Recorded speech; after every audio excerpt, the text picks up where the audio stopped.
The battle lines have been drawn on another episode of a Major League podcast of their own. Fan down the hatches, lock yourself in your bunkers, because I am your commanding officer, the Maniac Matt Tennant, standing in for our Commander-in-Chief, Travis. He's taking a little bit of shore leave, but he will be back, and I am joined by your favourite sergeant, not named Slaughter, T.J. My friend, how are you? And before we step onto the battlefield, tell the civilians where they can find you on social media. Dude, first of all, I got to tell you that opening is awesome. You just kicked Travis's ass with that opening.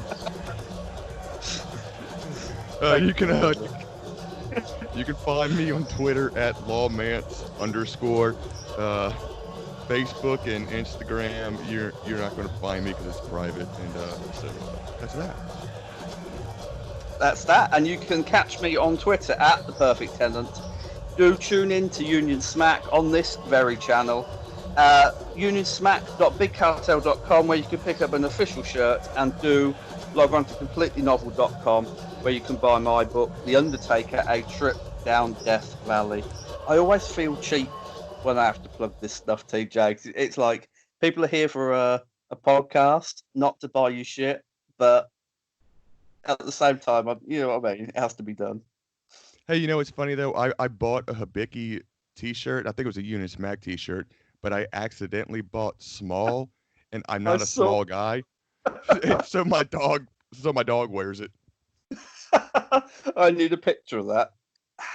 I'll send it to you. You have to. I'm going to include it in this podcast because I sort of, I remember when it arrived at your house, you posted a picture on Twitter of it with your stomach hanging out, and it was like, yeah, you've not read the size chart. I don't know how I missed that. Oh dear. So this I'll start that again. Yeah, this episode of Major League Podcast of their own, we will be delving into a retro review of War Chamber 2019. You know, because of the pandemic, because of everything that's going on with Travis right now, and because I don't really know that much about MLW. So we talked on Twitter, and we decided that, you know, this would probably be a good jumping on point. And TJ, you attended this event, so I think it would be good to get some of your memories as well. Well, they're all pretty fuzzy because I got pretty damn drunk there. Yeah, but the whole night was awesome. I mean, beforehand, before the event started, you know, there were several guys out there. The Heart Foundation was out there. Selena De La Renta was out there, and we got to meet them and talk with them, and get pics with them and everything. And then, of course, they all go backstage, and then the event starts. And I mean, it was about a 3 to 4 hour event, which I'm not sure if you know exactly how MLW their events work. Is that they tape once a month, and then they use all those matches in episodes throughout the month, and it's never in the order of what you see. No, it's pretty much like NXT UK tapes. It's like 2 nights, 4 hours a night, and then they'll patch together an episode with what they need from what they tape. Exactly. It's like, I think this episode that we're talking about tonight, I'm fairly certain that the first match that was on there was the first match of the night. And then the War Chamber was the last match of the night. And there was 13 matches in between. Jesus. I mean, it's, considering what we saw, we'll get into that in a little bit, it sounds like a lot. And especially to end on, what we ended on. But for those not in the know, TJ, this was, correct me if I'm wrong, was this recorded and then aired later, or was War Chamber live? Oh, this was recorded and aired later. This was recorded and then aired probably about a month after. I want to say that what they were showing on YouTube and on BN was the month before. And then after all that stuff aired, then you started seeing this, which was probably like a month later, somewhere around about that. You see, that's why you're here, because I would have made a fool of myself because I thought it was live. There you go. This was from the NITEC Sports Center in North Richland Hills, Texas. Have I got that right? Yes, it's not actually in Dallas. Woohoo! That's a bit of a con then, isn't it? It's like, because I remember throughout this episode they were like, Dallas, Texas, and the Von Erichs coming back to Dallas, but it wasn't actually in Dallas. Dallas is about an hour away from where we were at. Ah, what a swizz! What a con!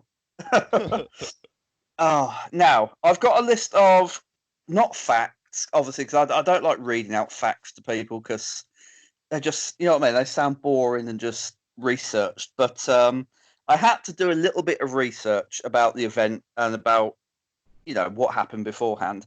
Correct me if I get anything wrong. Okay, so I will try. this was just a television special of their fusion. Am I right? And not a proper pay-per-view. Correct. See, I'm getting there. One for one. One for one. For anyone who doesn't know, 12 matches were actually 12 matches took place on the night. So you'll get this a lot with me, TJ. It's like I'll start off well, and then my speech declines as we get further into the review. I forget words. I just missay things. It's all right, everyone's used to that by now. 12 matches took place on the night. 2 recorded for War Chamber, 8 for future episodes of Fusion, and 2 non-televised. And I said to you before we started recording, it's like, why were those 2 non-televised matches even there? If you know you've already got 12 matches to get through, one of them being a 40-minute steel cage main event. It just seemed excessive to me. I have no idea. I have no idea if those statistics are correct. This was in September of last year, so I am super fuzzy about how many matches were there and which ones were actually aired on Fusion. Is it fair to say a lot of beer has been drunk since then? Oh yeah. Oh, definitely. Well, I did in my bit of research. It said that the non-televised matches was the Spirit Squad versus Andy Dalton and Enhancement Talent, and Mega Danger versus Ace Austin. I'll be honest, Spirit Squad and 2019 doesn't sound like anything I'd pay a ticket to see. No, I do remember Spirit Squad being there. I do remember their match. I think it was maybe the second or third match. Hell, it might have been the first match. And I do remember Ace Austin being there because a buddy of mine that I was there with made friends with him and got to know him pretty well. So I remember Ace Austin being there, and I remember his match. But I don't remember those. I don't think I actually watched any of the Fusion episodes that were based on this Dallas show just because I was there, you know? Yeah. No, I get it. It's like you've seen it live, and the attraction of then seeing it on television just isn't all there. Exactly. Yeah. Now, I was surprised to learn that, because obviously I'm a novice to MLW, they'd already held 2 war games before this, and then WWE had purchased the gimmick back in 2018. That is news to me. I thought this was the first War Games. I did not know that. Now, do you know what? The only reason I researched that, and apologies to anyone who can hear rattling in the background, that's my guinea pig. And every time I press record, he starts to drink loudly from his bottle. So there's nothing I can do about that. Sorry. When I went to watch War Chamber on their YouTube channel, MLW, they had MLW War Games 2018. So I thought, it can't be the proper War Games. But it turns out it actually was.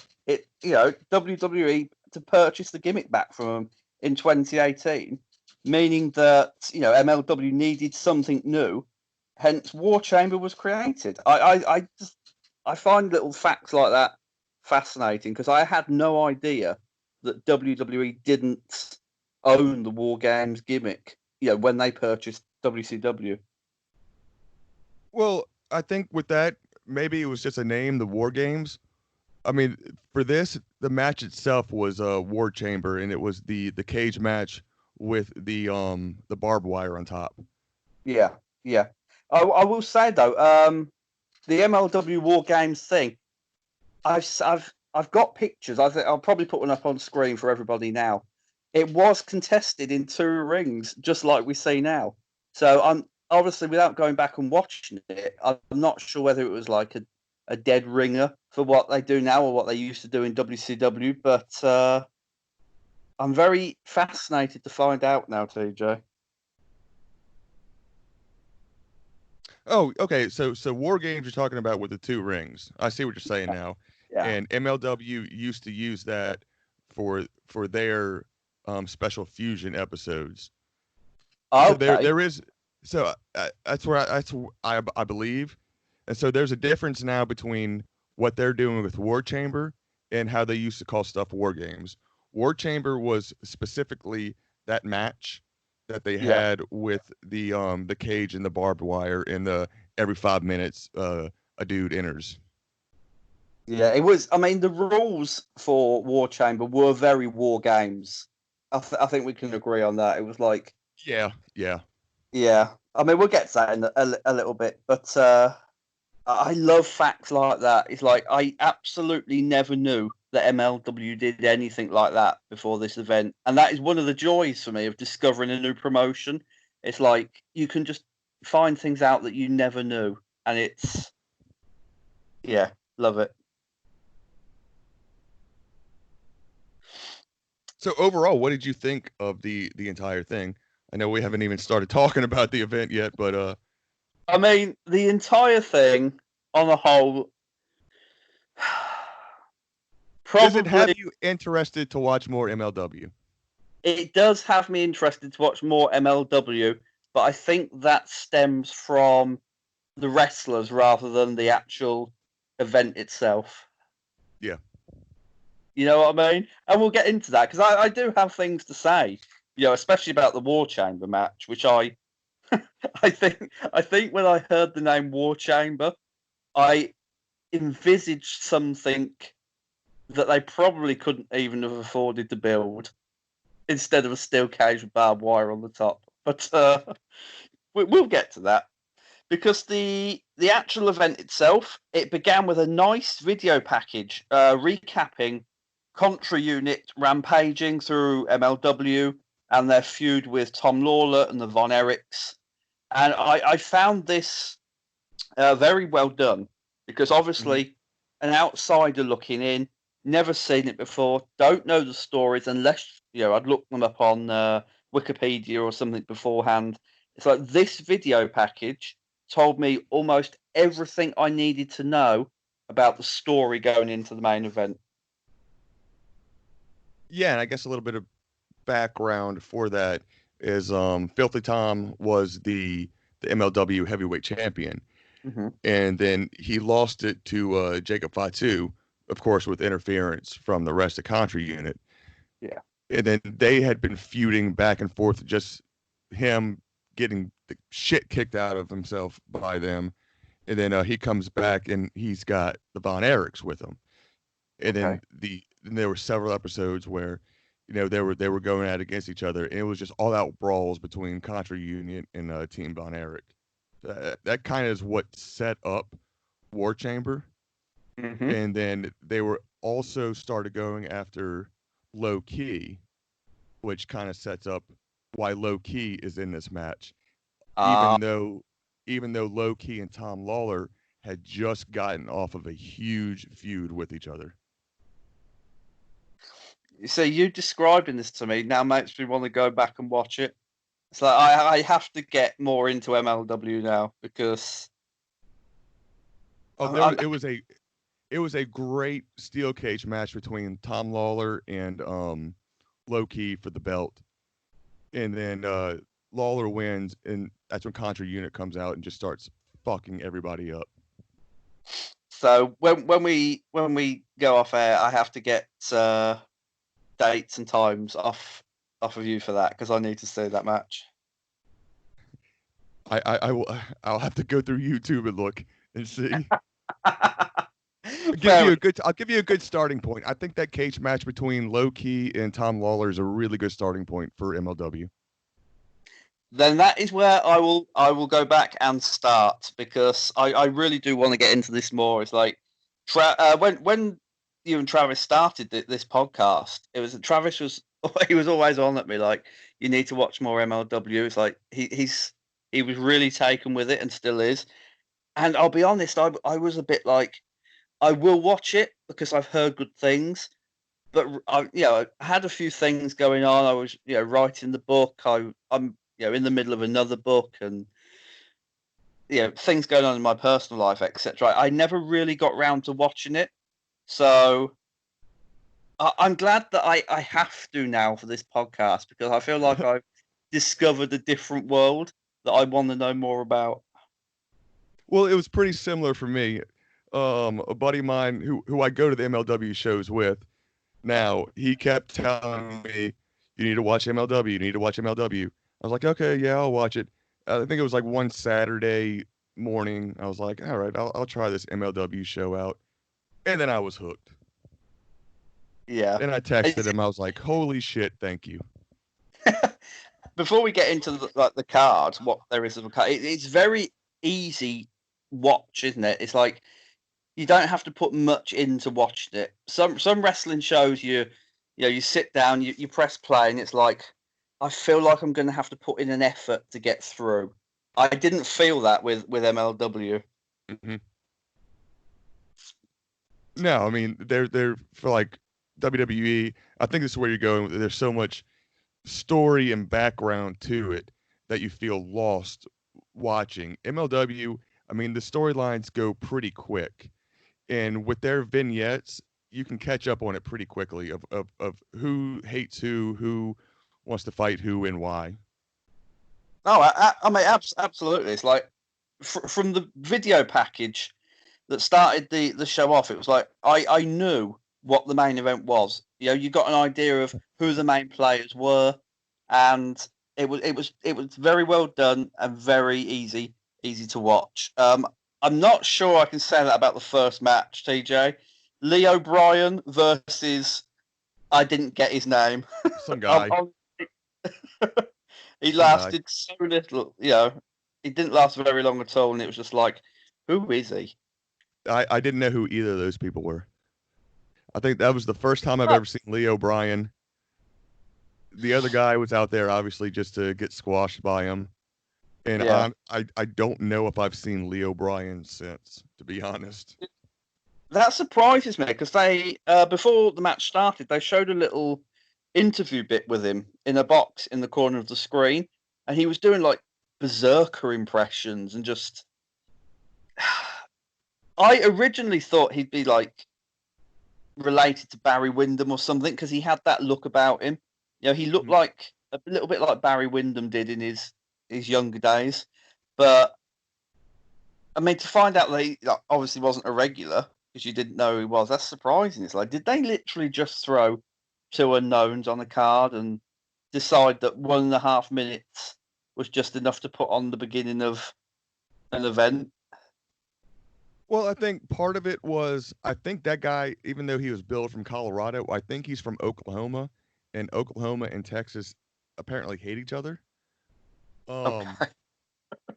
I think he's a local wrestler that they were going to showcase and maybe showcase a little bit more, but I don't think I've ever seen anything from him. My buddy that I was with, he is the ultimate wrestling encyclopedia, and I said, "Who's this guy?" And he goes, "I have no idea." Well, when somebody who knows much about MLW and stuff doesn't even know who this guy is, then says it all, doesn't it? I mean, he obviously was now just someone that they probably like the look of, but as you say, never used really after this. I think he was just a local talent to come squash this guy to set up the next part of the show.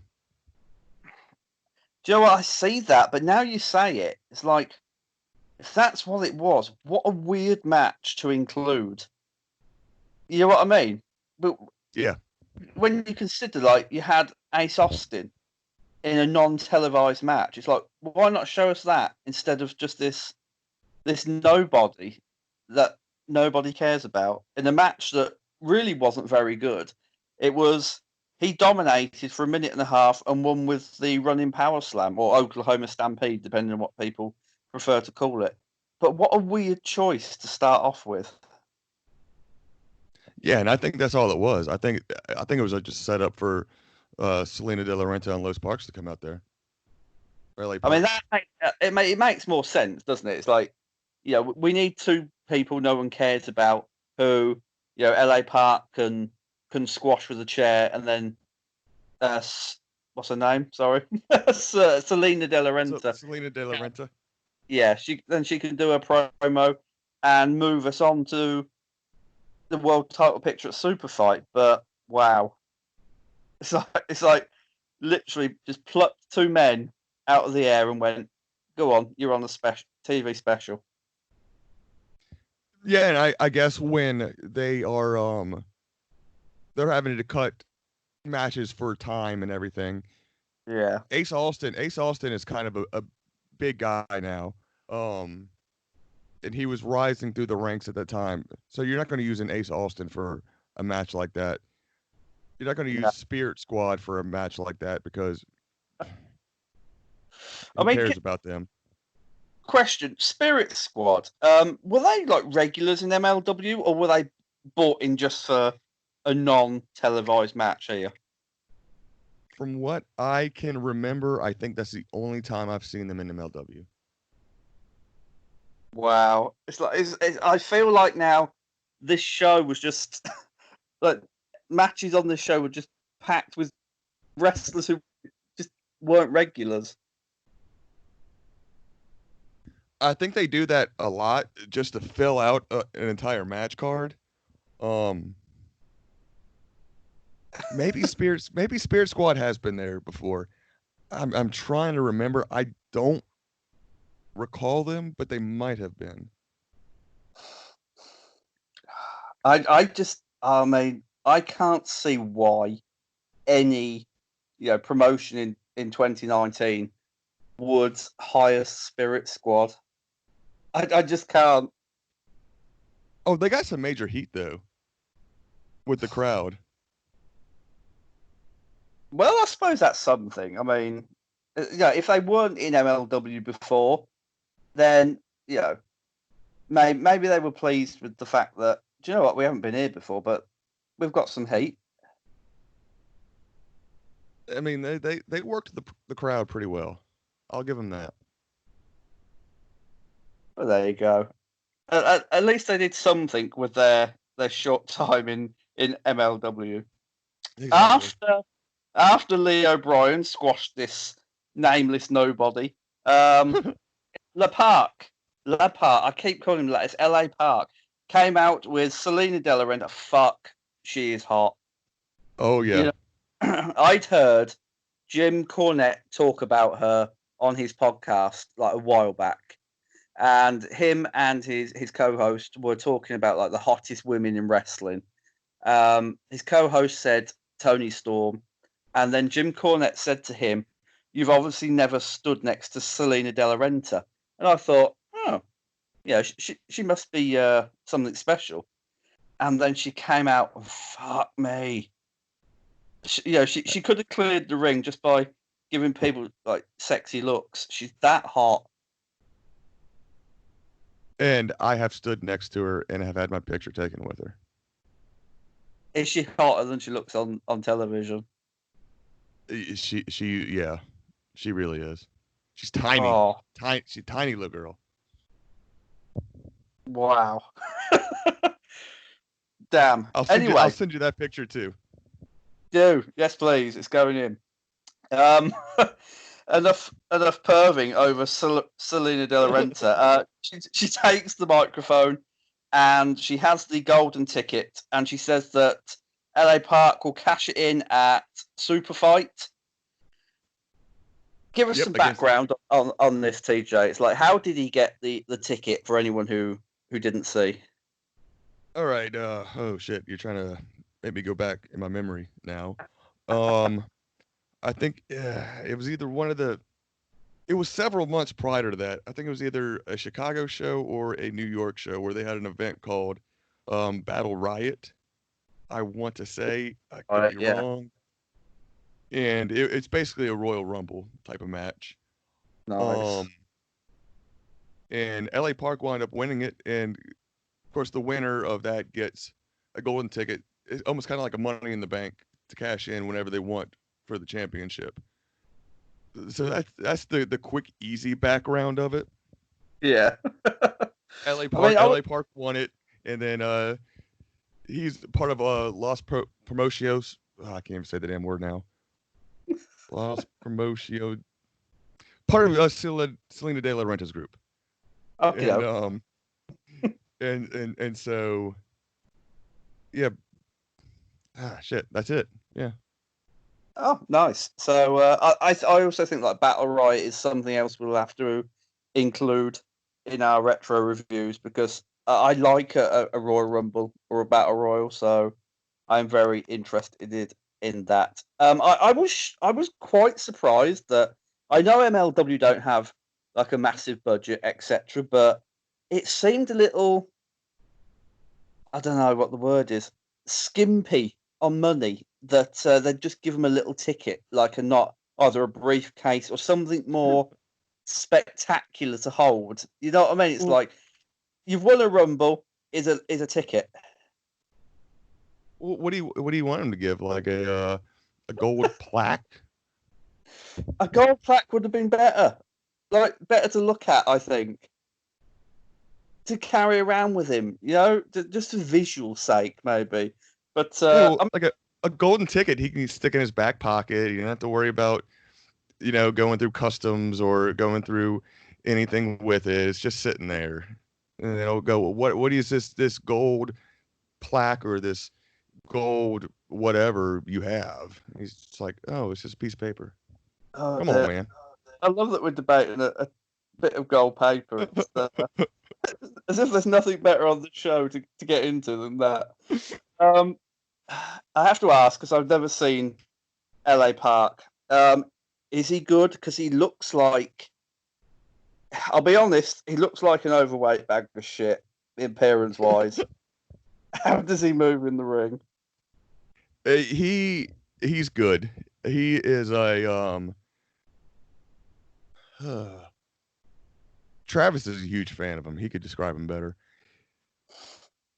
He is like a hardcore luchador. I mean, he can do all the moves, but he can also get really hardcore. Um, he's and I always forget this. He's L.A. Park now, but he used to be the wrestler called La Parca. From WCW. Now I know who you're talking about. He was La Parca, and then when he left, they kept the La Parca name, and they had the new La Parca come in, and he became L.A. Park. See, my man with all the info. There we go. So that was the announcement that LA Park would challenge Jacob Fatu at Saturday Night Super Fight. From there, we were taken to a video. I think it said it was from a few months ago of the Heart of the Dynasty, sorry, and the Heart Foundation in some parking lot somewhere. Oh yeah, and I don't remember what happened with this, but it was yeah, it was Hammerstone and Holiday, and apparently they found the Hart Foundation found something in MJF's car. I'm fuzzy as all get out on what this was all about. Well, this led into I'm going to say a promo, but it felt more like the run, you know, a drug addict ranting about something because we were taken to Teddy Hart in an ice rink, and he went on and on and on, and I didn't hate the promo from Teddy Hart. Yeah, I thought it was, what's the right word? I thought it was unique in that it didn't feel like they give him a script. they just said the camera's going on, talk. But I mean, is Teddy Hart like? I don't know how to say it. Is he all right? Because I worried about Teddy Hart by the end of this. He seemed pretty cool when we were there. We talked to him. He seemed pretty cool, but he's obviously not all right. But the part of that promo that I lost everything he said was that Tony Schiavone was all like, "Oh, a couple of weeks ago, Teddy Hart had this to say from Calgary. That wasn't in Calgary. That was in Dallas. The auditorium we were in had a skating rink, and we all saw it." Yeah, kayfabe completely smashed there. I smashed it. I'm sorry, I had to. I just couldn't get over that when I was watching it over. It's like Damn he's you! at the auditorium that I'm at. Oh, damn you! You're ruining the fantasy for I, everyone. I got you. Um, Teddy Hart. The promo was basically he says that he takes wrestling and being an athlete seriously, and then he goes on to trash the dynasty. And like I said, the promo was good. I enjoyed the feeling of it, but I don't know. I watched Teddy Hart in this, and I just thought there's something not right about him. No, I agree, and I mean all that is revealed. I mean the past couple of months that he was not all right. I didn't see anything personally when I met him and talked to him. I didn't see anything in his matches at the MLW show. Yeah. I mean, some people are just. I think some people are just really good at hiding things and putting a face on. Just Yeah, so whatever's happening isn't obvious. But God bless Teddy Hart and whatever demons and stuff he's going through, and let's hope he can conquer them because I'd yeah, actually like to exactly. see Teddy Hart. He's super talented. I mean, that is one of the most talented dudes I've ever seen. And do you know what? With someone with the name Hart coming from a family called Hart, that's high praise, I think. Yeah, I think he's Brett's sister's son. Yeah, I knew he wasn't like directly related, like Bret Hart's son or Neidhart's son or Owen's son or anything like that. So I never actually knew who whose son he was. But now you explain it, it's like yeah, he's obviously like one of the sister's sons or Yeah, him and Natty are cousins. there you go. Next up, we were shown, and this is I hate this in any promotion you watch.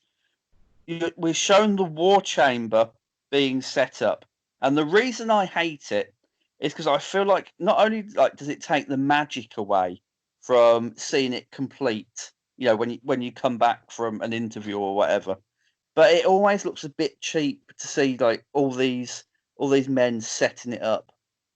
I don't know. It takes the magic out of it for me, TJ, a little bit. Well, yeah, and it took them like half an hour to set that up. Oh dear. And and beforehand, well, I mean, this is going back. Beforehand, there was a Mance Warner Jimmy Havoc bunkhouse match, which took like 20 minutes to set up. And then at some point, I think they had like another 20-minute intermission. So we had, basically over an hour of nothing happening. And this setup was at the very end of the night, and it was like, oh my God, I'm tired. Yeah. The dude with the cage almost hit me in the face, and he yelled at me, and it was like, let's let's just let's just get this going at this point. I So mean, it, as it this was really did it really did take you out of the thing. yeah, I mean, I can imagine like having to sit there for an hour and waiting, for different matches to be set up. It just sounds absolutely terrible. You would have thought in hindsight, as everything was shown out of order anyway. It's like, could you not have had the war chamber set up for when people came in, had that match first? Because I assumed that it wouldn't have took them 10 minutes to pull the cage walls down. It's, you know what? Before we went on, I was thinking that same thing. But at the same time, this was the match that was billed for the entire night, so I see why you gotta have it at the end. I mean, I see that. I really do. But the length of the match after a 4-hour taping, it it drained me watching it, and we'll get into that in that's up next. I just think, like, if I was booking this, I'd say, look, this is a 4-hour show. We've got this in the middle. We've got to take a 20-minute break to set up. Then this is going to take 30 minutes to set up. They're going to have to sit there for an hour at best while we set all the all the matches that need setting up. Maybe we should just kick off with the big match, and then get them going on a high. Yeah, but also at the same time, that crowd popped for the Von Erichs when they came out. We were all tired, but when the Von Erichs came out, I think if the match would have been first, it would have blown their load because everybody was there to see the Von Erichs, basically. Yeah, I see that. Yeah, it's just a match like that. So especially with the setup time, when they don't have the WWE thing of they can set it up before the show and lower it in. Right. It takes half minutes, whatever. It's just a long time, and you have to consider your audience. It's like they've already been sat there for what 3.5 hours at this point. Yeah, something like that. Yeah.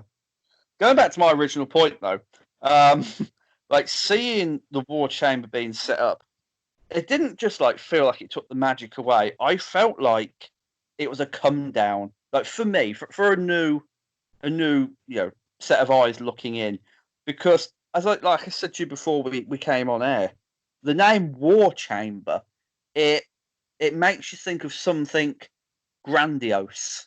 It makes you think of this massive structure with maybe a couple of different chambers all around it for wrestlers to fight in.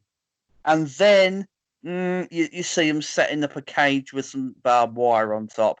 It's sort of, and I don't want to be hypocritical of everything, obviously, because it's a new show and stuff. But I just felt like that really put me on a downer for the match to come. I mean, I guess I can kind of see that, but I mean, for me, having watched MLW and having watched all the episodes before and what they were, advertising as the War Chamber, I Yeah, didn't get that feeling. maybe that's just like me, I've never seen it before. Because Yeah, I, I mean, I this was your first oh, foray into MLW. yeah, this was my first foray into MLW, and it's like I'd seen, um, what did I say? I'd seen the War Chamber logo a couple of times when I was doing the thumbs for the podcast for you and Travis, and I was like, Mhm. that sounds like it's going to be really interesting and like really different. And I think maybe I built it up in my head as something it could never be, and maybe Yeah. that's why I was disappointed in it. Oh, I mean, that happens. Yeah, You know. yeah, it does. Next up, I liked this video package. We got the Von Erichs, Kevin, Marshall, and Ross. I had to think then. On site of the old Sportatorium in Dallas, Texas, which had been pulled down, I believe, and it was sort of intercut with old videos and pictures of the past era of the Von Erich family fighting there. And I'll be honest, it's like when Kevin Von Erich started talking about his memories of being at the Sportatorium to his kids. So I felt like he got genuinely choked up talking about it, and I just really liked how this was done. Oh, I mean, I agree. I mean, the Sportatorium was huge for the Von Erich family. I mean, that Yeah, was their home.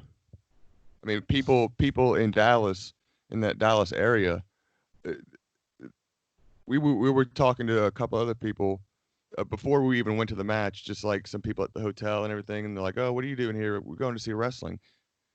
Oh yeah, you ever heard of the Von Erichs? Well, the Von Erichs are going to be there, the new generation of them. Are you serious? Oh my god! I mean, they would get genuinely excited. Yeah. I mean, it's like it's nice that a name, especially a name in professional wrestling, can still carry that much weight all these, decades and decades later in one city. I mean, I'm assuming it's the same in Tennessee when somebody says Jerry Lawler. Probably in that, probably in the Memphis area. I would assume so. Yeah, Or I mean, I don't know. I don't know because the Von Erichs were so big in that area, and there was so much tragedy that happened to them, and that yeah, area mourned so much that it's ingrained in their heads. You know what I'm saying? yeah, and obviously it's not it's not nice that it's ingrained because of so much tragedy, but Right. it's not. It is nice that you know what I mean. A whole town or city remembers. Yeah, remembers and loves them. Yeah, I like that. I really do like. Next up, oh dear, War Chamber match: Contra Unit versus the Von Erichs, Tom Lawlor and Low Ki. Now, as they explained the rules, TJ, coin toss decides which team enters first. 1-on-1 for 5 minutes, etc., etc. It is, and I think we agreed on this off air. Basically, war game rules. With one ring and barbed With wire. you know what? As soon as I realised it was going to be war games in one ring, I knew this couldn't be any better than mediocre. Yeah. It, and I don't want to spoil the end of this for people, but um, I I was disappointed that what they'd basically done was say, look, we want to keep the war games thing, but we don't have the rights to that anymore. Let's just pile it all in one ring. Um, Cage, 8 men in one ring, surrounded by a cage. They can't go anywhere. Room is very sparse. No real big spots because no one can really move once all eight are in there. It's a recipe for disaster. It. Yeah. It. And I hate to say it didn't do anything for me. Even rewatching it, Yeah. I got just as tired rewatching it today that I did when I watched it live. I'm live. You were drunk, so that says something. It became a struggle again. I mean, Yeah. the idea of it was cool, and then Tony Schiavone and I can't remember what's the other.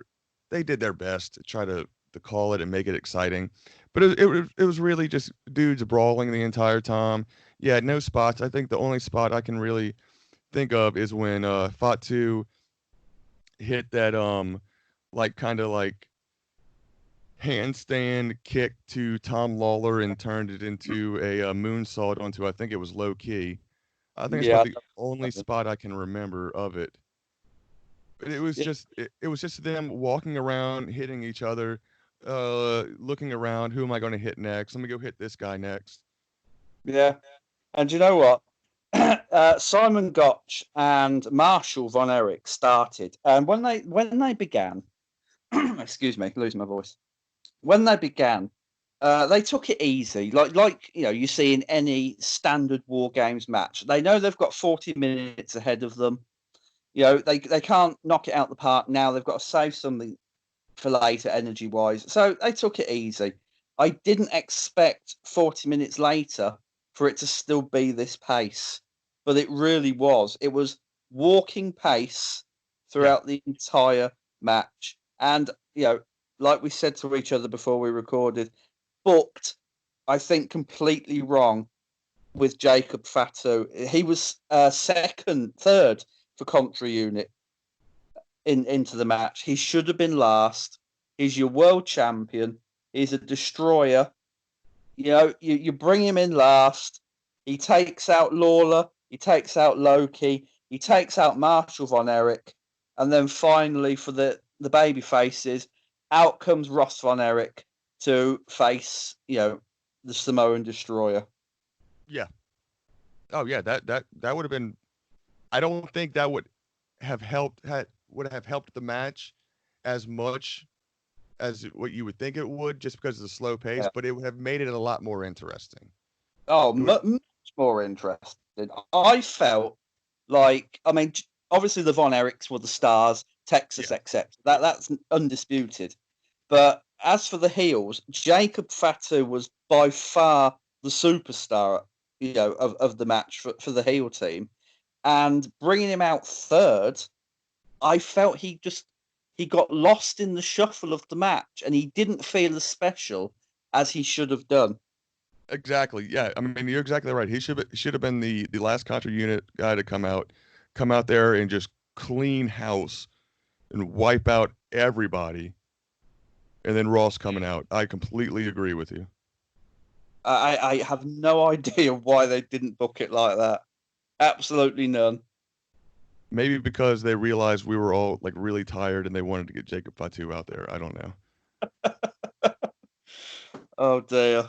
Ah, the end of this match. I hoped after Ross had entered, the cage was locked, and the match, quote unquote, began properly. Right. you know, 25 minutes later, and the match is just beginning properly. But I hoped it would pick up. I hope with both Von Erichs in there, the crowd would go crazy for it. And fair dues to the crowd. They did their bit.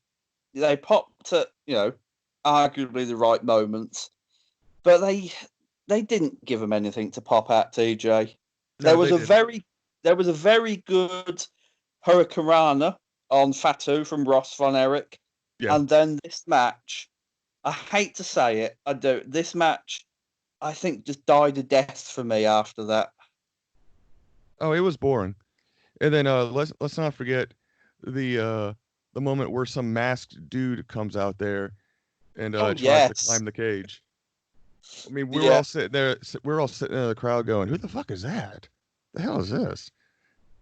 And did they ever reveal who he was after this, or was this No, just spot no. It get was Kevin just Buckland it. over? It was just a spot written for Kevin Von Erich to do the claw. That's all it was. That's even worse, though. You know what I mean?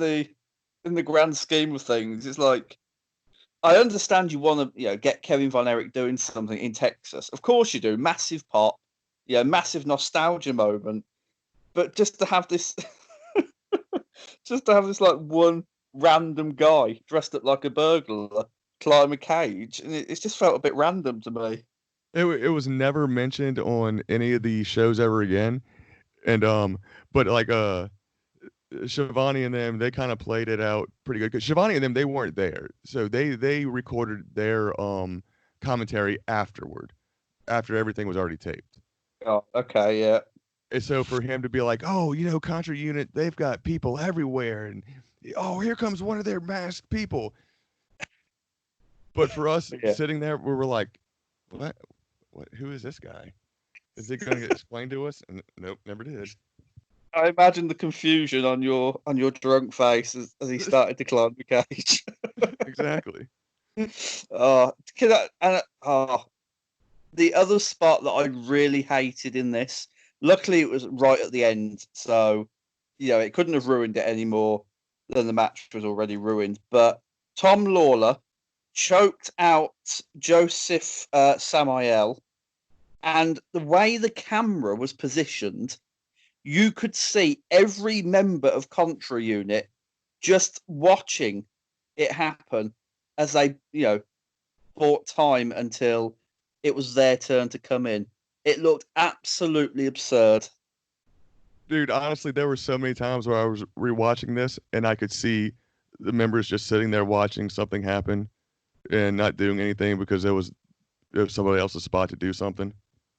I think that was the the worst one of them all.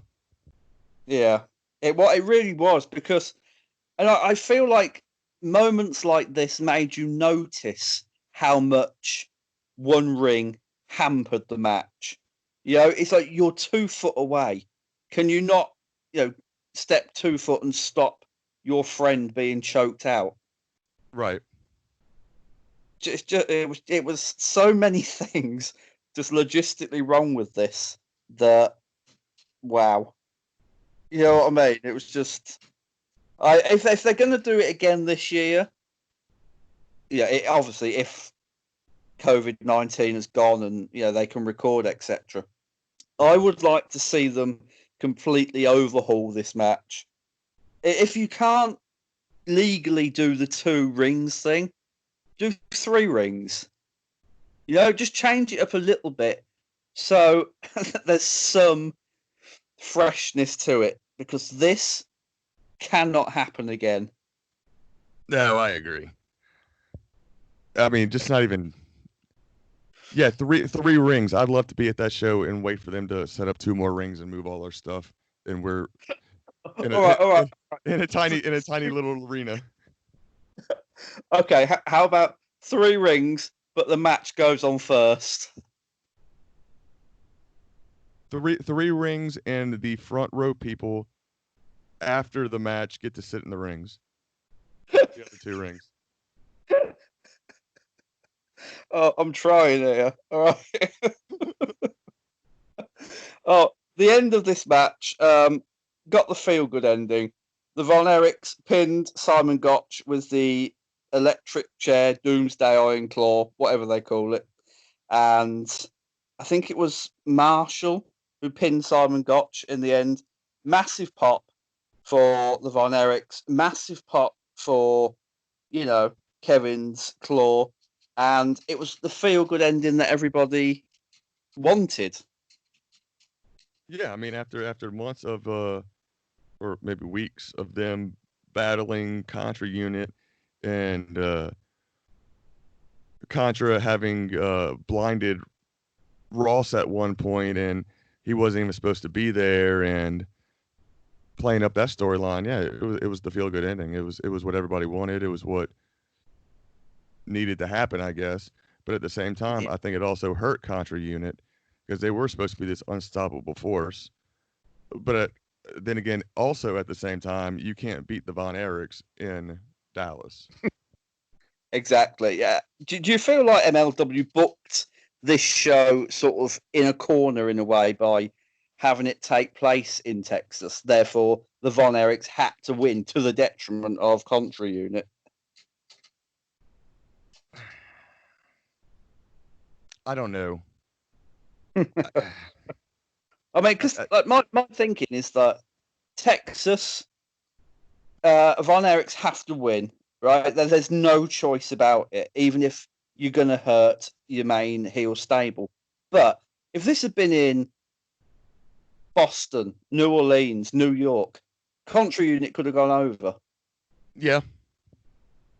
Well, you know what? I think, okay, since it was in Dallas, I mean, obviously the Von Erichs were going to get the big win. Yeah. But you could have, this is foreshadowing some other stuff later on down the line that I'm not going to ruin for you.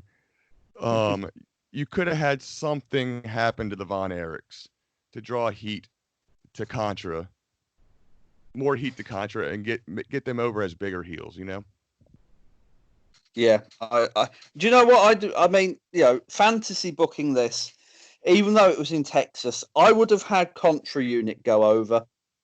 Maybe take out Low Ki, take out Lawlor. I don't know what they'd have done with them.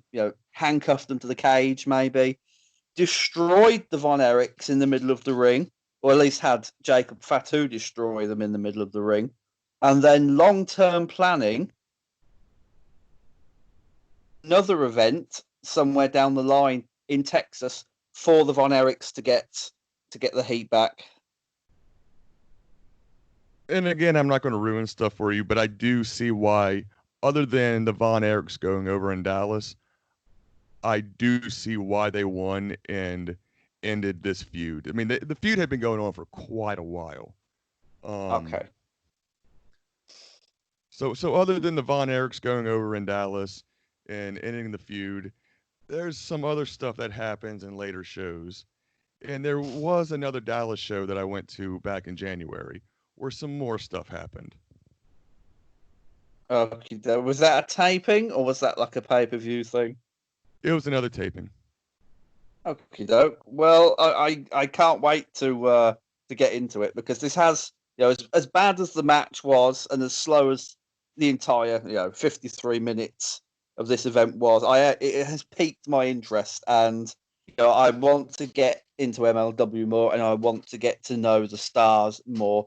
Talking about and we're going to wrap this up shortly, TJ, but I want to ask you, with the whole COVID-19 thing now, where do you think MLW goes after everything's gone back to normal? Does it how does not being able to tape affect them? How does possibly not having any new material or any new shows until God knows when in 2020 affect them? Because I have seen a lot of people on social media, um, dirt sheet here or there, say that there might not even be an MLW by the time the COVID-19 thing is over. Um, well, for me personally, knowing that they tape one show a month, and then they extend that out as much as possible to get as many broadcast shows out. Yeah, Once COVID-19 hit, I think the last taping they did was in Mexico last month, and knowing that they're not going to be able to tape any new shows for quite a while, the people editing that are editing from home, the wrestlers that can, get on their phones and shoot promos to add content to it. You might see an episode that has, one match and then a bunch of vignettes and promos. I think they can prolong it. Maybe not until, because we never know when COVID-19 is going to end, but I think they can prolong it enough to be able to maybe just get there and be able to get their live shows taping again. I think that yeah, maybe their first live taping is going to have to be a live taping on TV. yeah. You I know what I'm see. saying? Yeah, yeah, I mean, at least maybe, broadcast the first hour of it live on TV, and then the rest of the taping go to their usual format. That's the way I see them being able to survive it. yeah. Other than that, I don't know. I mean, do you see them doing what NXT UK have done and just airing best of shows? Because what basically they've done, because they've got no new material now and won't have until at least August, if not September, they've began airing um, 3 matches an episode, old matches, but getting the superstars to say they've picked them as their favourite matches and then give a little bit of a interview beforehand. Can you see MLW doing something like that just to keep it running? Well, actually, they are. Oh, they are. Okay. Um, I don't know if they've always had the copyrights or the ownership of the old MLW, the shows that had CM Punk, Daniel Bryan, all those types of guys, but Yeah. they are redigitizing those old episodes to be able to start playing. Nice. That makes so much more sense. It's like, you've got that footage. Why not use it when you know maybe 70% of your audience haven't even seen it? Exactly. But I Yeah. know they're doing that. I've seen texts from not texts. Yeah, Court Bauer texts me all the time. I've seen tweets from Court Bauer where he's talking about the redigitizing of the old footage and how great it's looking and it's bringing back good memories. And I don't know exactly how it's going to be broadcast. I'm assuming it's going to be broadcast in the same way that the current MLW shows are. And then I would think they're also would continue doing that once their regular shows start again. Yeah, it makes sense. Obviously, doing that will help them get through to whenever this virus decides to have it away, as we say in England. Yeah, and they could they're billing CM Punk versus Daniel Bryan back before they were anybody. People are going to tune into that.